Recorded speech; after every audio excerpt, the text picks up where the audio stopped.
Welcome back for our third in the review line. We are talking about the Nautitech 46 Open this week. Last week we did the Nautitech 40 Open, and the two boats were right next to each other at the show, and they're very similar. Of course, the styling is very much the same, but the layout and the concept was also the same. The big deal, naturally, it's a longer, bigger boat. But that changes a lot in terms of what you get in the boat. So we'll do the same sort of thing as last time. We'll go from the back and then work our way through. Unfortunately, Diana got distracted by the kids on this one, so she doesn't have as much of a memory of the boat and didn't see as much. I think it was only James and I that actually walked through most of the boat. So we'll see what we can do. Anyway, getting on the back of the boat, it's very similar to the 40. It's essentially the same style of layout. Same styling of sugar scoops, nice and wide, flat, easy to get up onto. This boat was optioned a little more nicely than the 40 was. This one had the synthetic flooring, and the other one just had a plain white floor in the decks. The outdoor cockpit area, again, it's the open theme. It's huge, it's wide, goes fairly far forward. A little bit different from the 40 on this one is that you get a sort of an L-shaped seating around the table. The bench does turn the corner up by the saloon doors, and there's a bigger box outside where you can put an optional refrigerator on the starboard side of the boat.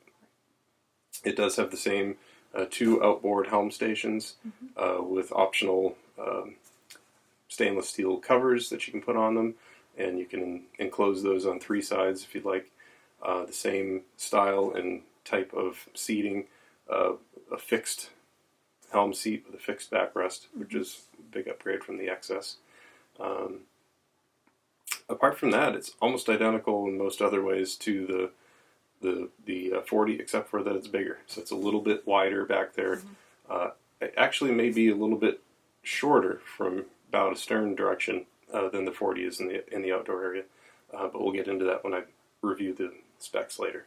Yeah, so if you looked at our Open 40 review last week, some of the downfalls that I see with it is that you don't really, on a Cat, you only have the helm station for the engines on one side, and you're not heeling over as much as you would in a monohull, so you probably don't have to have the dual helm on this. My other drawback on this is the open saloon. You've got a big, empty, wasted space on the other side of that table. So, yes, on the 46, they have a little bit of an L-shaped settee outside, but there's big gap for allowing you to walk inside and outside, but there's no seating that can be done on the other side of the table, so it's a lot of wasted space. Well, you'd have moving chairs. You'd have the captain's chairs that you'd fold up next to the table. Right. But, yeah, it's kind of, maybe that space could have been better used below decks. Not sure. The hulls are pretty narrow intentionally already. Moving inside, this is where the biggest change happened from the 40 to the 46, is you get a proper saloon in the 46. It's everything that felt cramped and crowded and compromised in the 40 gets basically corrected in the 46. You get a dedicated dinette area. The helm station is still 90 degrees. It's off pointing to starboard.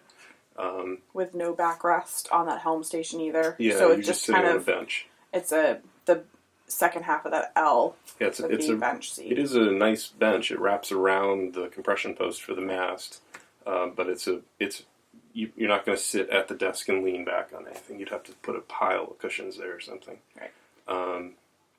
But it does have a semi-U-shaped galley. The gap between the counter and the stove is a little bit big, but it is a U. And on this model, they had moved the kitchen or the galley to the back of the saloon, whereas the Flo from Aero Yacht had said that her copy, and I've seen that in the marketing materials, the older style had the saloon forward, not the saloon, the galley forward. and this one had the galley in the back, so that when you're preparing food, you're looking towards the stern, you're looking out into the open cockpit, and more likely to be communicating with your guests if you have any. It is still a little bit awkward, though. So it's the sink that's kind of facing that outside saloon area. So you have a little bit of counter space, and then you have the sink. So unless you're going to be standing there washing dishes and talking to all your friends and family that might be outside of the saloon, it doesn't make a whole heck of a lot of sense to me. Well, the stove is still on the other side. Stove's on the left, but there's a wraparound countertop to the right. So, I mean, you could be working over there and looking to your left and talking to people. Yeah, but, maybe.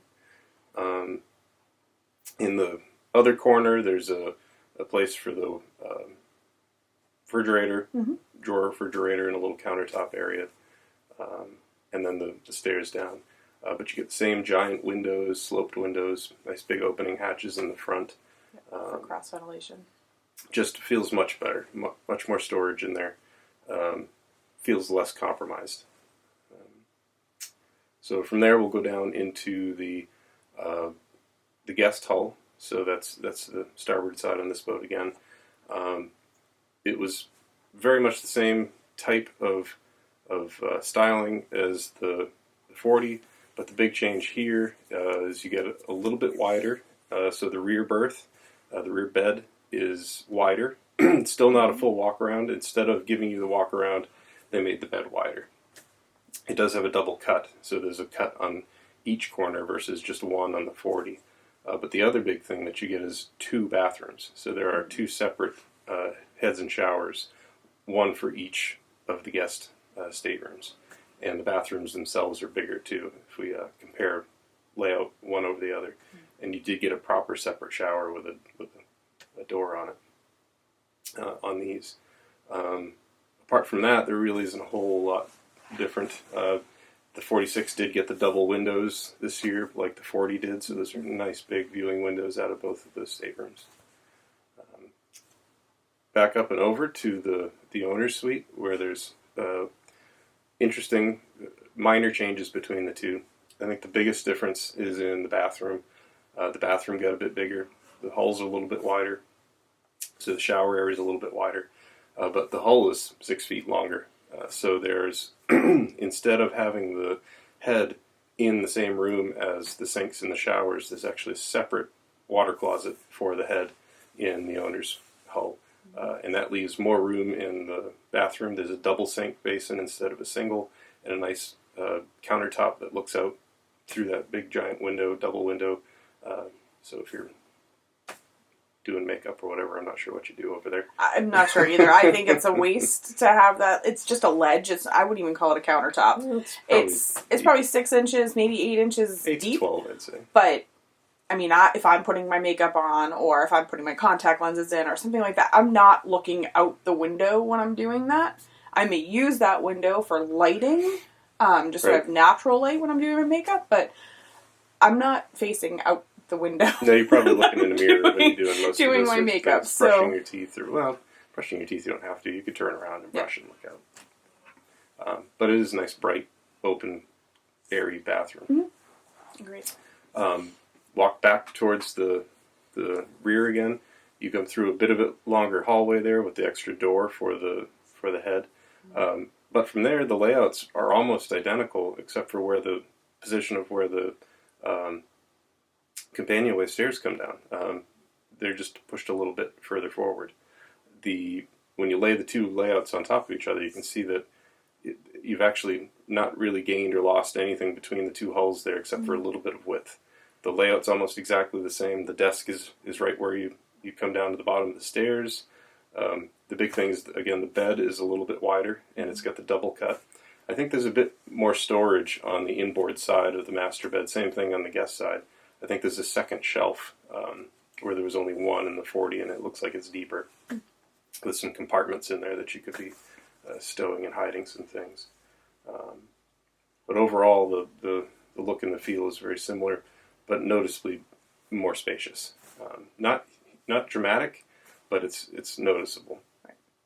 And as Flo was saying to us, she felt that the biggest difference between the two, apart from the size of the saloon, was the amount of storage in the boat, because that's the boat that they moved up to.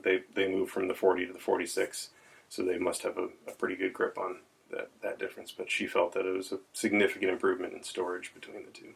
Still probably not live-aboard storage space, but there was more storage on the 46. There was a lot of storage in there, under all the floorboards and under the... I mean, there's storage just about everywhere. I mean, it's not huge. It's still not a gigantic catamaran to begin with, and it's also a performance catamaran. So it's a narrower hull. Up to the top side, walking around the decks. Again, it's a very similar boat to the other. There is a bit more ahead of the windshield in front of the mast on this than there is on the 40. And we'll look at that on the specs. So there's a bit more trampoline out there and a bit more sunbathing area. The forward lockers are a bit bigger in the front where the water tanks and things, etc., under those covers. Other than that, very similar, same types of hatches, all the styling carried over from one side to the other. The coach roof is a little bit different. On the open 40, the mast is right up at the front of the coach roof. So there's two separate steps. It bring you up on each side of the mast. On the 46, there's a single set of steps directly in the center. And there's probably maybe one large step in terms of pace from when you get to the top of the roof till you touch the mast. So you'd go up those stairs, you'd have to reach forward a bit to grab the mast, but it's not far away. But that allows them to have one stair, and you can go to either side of the mast once you're up there. But the boom is still pretty low. It's close to the carriage roof, and easy to service from there. So let's dive in and compare the layouts and specifications of the Nautitech 46 Open versus the Nautitech 40 Open. The first thing we'll look at is the saloon area. So I've laid them over each other, and we can see that the saloon area is about 3 feet further forward on the 46 Open, giving a much bigger saloon area. And I'm judging this distance based on the back of the cushions for the dinette. So the next thing we'll look at is the cockpit or outdoor area between the two boats. The 46 Open is a little bit wider, but perhaps a bit shorter, resulting in roughly the same outdoor living area between the two boats. Comparing the owner's hulls, we can see that the master bed gets a fair amount wider on the 46 Open. Still not a true walk-around, but it is bigger. The owner's bath is also a bit bigger in a wider hull section, and the head is moved to a separate room to give even more space with a double basin. The office or desk space is a little bit bigger on the 46 Open, but roughly the same. You get a little bit more storage to the left where there was a seat in the Nautitech 40 Open. Looking at the guest hull, we can see the same increase in bed size for the aft cabin, and then a slight increase in size for the forward berth. The big difference is in the size of the bathrooms. The guest hull gets a double bath and head that is also each bigger than the single head on the Nautitech 40 Open. Looking at the details of the specs, we can see that the 46 is 15% longer than the 40 Open, and it's also 9% wider. Comparing draft, we see that the Nautitech 46 is 4 inches deeper at 4 foot 9 inches, and a lot heavier, 27% heavier at 23,810 pounds. Being longer and heavier, we expect it to have more power, and indeed we get about 33% at 40 horses versus 30 horses. Those extra horsepower are going to chew up more fuel, so we're going to see a 40% increase in fuel capacity as well. This boat seems better suited to longer passages, so we're going to see about a 40% increase in water holding capacity. There's quite a few different optional sails available for these boats that change their total sail area, so we'll just compare the basic jib and full batten main. To start with, the mast is about 9 feet 7 inches taller, or about 14% taller. The full batten main is about 18% larger than its smaller 40 Open cousin. And the self-tacking jib gets a big increase of about 35%, and we'll talk about why in just a second. So the boat got longer and the mast got taller, so we expect that both sails would get bigger. But why did the self-tacking jib nearly double compared to the increase in the mainsail?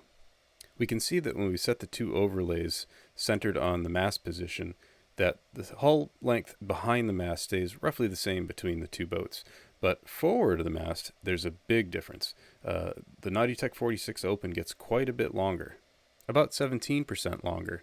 Combine this with the taller mast, and we get the explanation for why the self-tacking jib on the 46 Open grew so much more than the mainsail. I wanted to go through the whole options list in detail just to flesh out what kinds of things are options on these boats versus what's included. But for the sake of time, I think we'll just take a real quick look at base prices, etc. So to start, we have two different hull configurations. We have the owner's version and the charter version, the 3-head, 3-cabin versus the 4-head, 4-cabin. And those set these two prices. On top of that, you're encouraged to pick one of 3 option packages: the holiday, style, and exclusive. And the price list goes into pretty good detail of what each of those includes. The style gives you a lot more of the interior details, like the leather wrapped handles, and the exclusive gets you some more fancy things like the teak table versus a fiberglass table. But a quick look through this shows that there's a lot of things that you can add to these, and a lot of things that you would think that would come with it that don't. And some of these packages are quite expensive, especially the navigation electronics packages.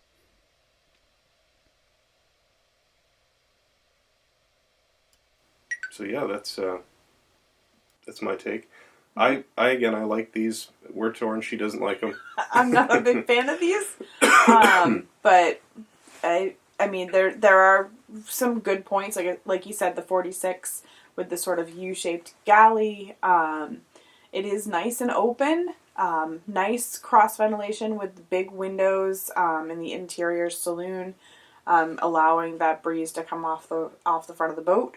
But yeah, in general, it's not my personal favorite for the catamarans. It's still a very nice looking boat, but they're not my favorite. All right. So yeah, we'll follow up next week with our next review. Yeah. I believe that's going to be the Royal Cape Catamaran. Mm-hmm. And hopefully we'll be past the sniffling and coughing season up here in the Northeast. So if you liked what you saw, please share, like, and subscribe, and we'll talk to you soon. Thanks.